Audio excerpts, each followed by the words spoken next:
एक राजा की 3 बेटियां थी और राजा भी अपनी तीनों बेटियों से बहुत प्यार करता था और राजकुमारियां भी अपने पिताजी का बड़ा ख्याल रखती थी। एक दिन की बात है। महाराज, शत्रुओं ने हमला कर दिया है। गुप्तचरों को अंदेशा है। उनका मकसद आपके बेटे का अपहरण करके आपके गद्दी पे राज करना है। तुम एक काम करो, मेरी बेटियों को जंगल ले जाओ और जब तक मैं आदेश ना दूं तब तक कुछ मत करना। सेनापति ने महाराज का कहना माना और राजकुमारियों को जंगल ले गया। मुझे बहुत भूख लगी है, कुछ हमारे लिए लेकर आओ ना सेनापति, खाने के लिए। जो आ गया। शाम हो गई और सेनापति अब तक लौटा नहीं और राजकुमारियां उसे खोजने निकल पड़ी और फिर रात हो गई। अब तो राजकुमारी को डर लगने लगा। राजकुमारियां रथ के पास लौटकर रात तकते तकते सो गई। भोर के समय अचानक छोटी राजकुमारी बान्ना आवाज से उठी और वो डर गई। राजकुमारी डर गई और तीनों जग गई और उनके सामने 3 राजकुमार खड़े थे जो जंगल में शिकार कर रहे थे। और फिर राजकुमारियों ने उन्हें पूरा किस्सा बताया। अगर ऐसी बात है तो हम तीनों तुमसे शादी करेंगे और तुम्हारे राज्य को भी बचाएंगे। राजकुमारियां राजकुमारों के साथ महल में वापस लौटी और महाराज को शादी के बारे में बताया। महाराज कहते हैं, ये तो बहुत खुशी की बात है, आप हमारी बेटी से शादी कर हमारा राज्य बचाएंगे। राजकुमारियों की शादी राजकुमारों के साथ बड़ी ही धूमधाम से हुई। राज्य में पूरा जलसा हुआ। 1 साल बाद छोटी राजकुमारी वानला को एक लड़की पैदा हुई। क्योंकि ये नन्ही राजकुमारी हमारे देश की सबसे चहेती और हम सब की बहुत चहेती है, इसका नाम हम प्रीत रखेंगे। जब प्रीत कुछ दिनों की थी तो उसके पिता जंगल करने के लिए शिकार निकल गए और 1 महीना हो गया प्रीत के पिता लौटकर जंगल से नहीं आए। हम जंगल जाएंगे और अपने छोटे भाई भैरव को ढूंढेंगे। भाई जंगल तो चले गए लेकिन उनमें से कोई नहीं लौटा। अब प्रीत 1 वर्ष की हो गई थी और आंगन में खेल रही थी। फिर एक फकीर आया। भिक्षाम भिक्षाम देही। बान्ना महल में जाकर कुछ फल लेकर लौट आती है। फकीर बान्ना की खूबसूरती से बहुत आकर्षित होता है और वो रूप बदल लेता है और वो बान्ना को पकड़ लेता और बान्ना चिल्लाती, अरे तुम तो बहुत खूबसूरत हो, तुम्हें तो हमारी पत्नी बनना चाहिए। मेरे पति भैरव अभी जिंदा है, मैं हरगिज भी तुम्हारी पत्नी नहीं बनूंगी। बान्ना की बातों से जादूगर गुस्सा आता है। बान्ना को गायब करके ले जाकर चला जाता है। राजकुमारी रोने लगती है और राजकुमारी की आवाज़ सुनकर वे दोनों राजकुमारियां भी प्रीत के पास आती हैं और आसपास बान्ना को नहीं पाके वे चौंक गई।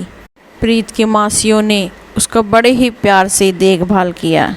प्रीत मासियों के साथ बड़ी होने लगी। प्रीत 12 वर्ष की हो गई थी। मेरे पापा कहाँ हैं? एक बार वो जंगल गए थे और मासी ने उसके पापा, उसके चाचा, जादूगर, उसकी माँ के बारे में बताया। मैं अपनी माँ, ताया जी और पिताजी को ढूंढ लाऊंगी और अगर तुम भी नहीं लौटी तो मैं उन लोगों को 1 महीने तक ढूंढूंगी। अगर वो मुझे नहीं मिले तो मैं 1 महीने बाद लौट आऊंगी मासी। पक्का? ठीक है, पर सिर्फ 1 महीना। राजकुमारी प्रीत अपने रिश्तेदारों की खोज में निकल पड़ी। वो कई गांवों में गई, वो कई जंगलों में गई, लेकिन उसके रिश्तेदारों को कोई नामो निशान नहीं मिला। एक दिन राजकुमारी एक पथरीले गांव आई। वहां उसे एक मालन मिली। माँ, आप क्या मुझे बता सकती हैं कि ये कौन सी जगह है? बेटा, तुम्हें यहाँ नहीं आना चाहिए था। ये बहुत खतरनाक जगह है। ये जादू पंचकिन का गढ़ है। मैं यहाँ अपने रिश्तेदारों को खोजती हुई आई हूँ। राजकुमारी प्रीत मालन को अपनी सारी कहानी बताती है। तुम्हारे पिताजी और तुम्हारे ताया यहाँ पत्थरों में कैद हैं और तुम्हारी माँ जादूगर से शादी ना करने के जुर्म में ऊपर काल कोठरी में बंद है। आपका बहुत बहुत शुक्रिया, मैं उनको छुड़ाकर अपने साथ ले जाऊंगी। ये इतना आसान नहीं है बेटा। मालन राजकुमारी प्रीत को एक युक्ति बताती है। कुछ देर बाद प्रीत मालन की बेटी बनकर किले तक पहुंचती है और सिपाहियों की आंख बचाकर कोठरी तक पहुंच जाती है। बांधना कोठरी में कैद है। बांधना रो रही है। माँ, माँ, क्या तुम प्रीत हो? प्रीत? हाँ माँ। तुम्हें नहीं आना चाहिए था मेरी प्यारी बच्ची। इससे अचानक जादूगर तुम्हें भी कैद कर लेगा। बिल्कुल नहीं माँ, पर आपको मेरी मदद करनी होगी और आपको जादूगर को बोलना होगा कि आप उससे शादी करेंगी। फिर उससे उसकी शक्ति के रहस्य उगलवाने होंगे। ठीक है बेटा। फिर जादूगर आ जाता है और बोलती है, मैं तुमसे शादी करने के लिए तैयार हूँ। ओह, अचानक कैसे? अच्छा, तुम्हें समझ में आ गया होगा कि तुम्हारा पति अब नहीं लौटेगा। मैं तुमसे कल ही शादी करूँगा। मुझे थोड़ा वक्त चाहिए। मैंने तुमसे अभी तक बस नफरत की है। तुम्हें जानने और समझने में थोड़ा वक्त तो लगेगा। ठीक है। क्या तुम अमर हो या बस शरीर बदल सकते हो, या तुम अपना शरीर त्याग के दूसरे शरीर में प्रवेश कर सकते हो? इतने सारे सवाल। मैं अमर नहीं हूँ, लेकिन मेरी जान पश्चिम के जंगल में नीलगिरी के पर्वत पर एक पेड़ में तोते में अटकी हुई है, और जब तक वो तोता जीवित है तब तक मुझे कुछ नहीं हो सकता। अगले दिन प्रीत राजकुमारी लौटी और बांधना ने सारी बात प्रीत को बताई। अब तो मैं आपको, पिताजी को, तायाजी को जरूर आजाद करूंगी। प्रीत फिर जंगल में गई। उसे नीलगिरी पेड़ में रहने वाला एक तोता दिखाई दिया। वो रहा, पर वो बहुत ऊपर बैठा है।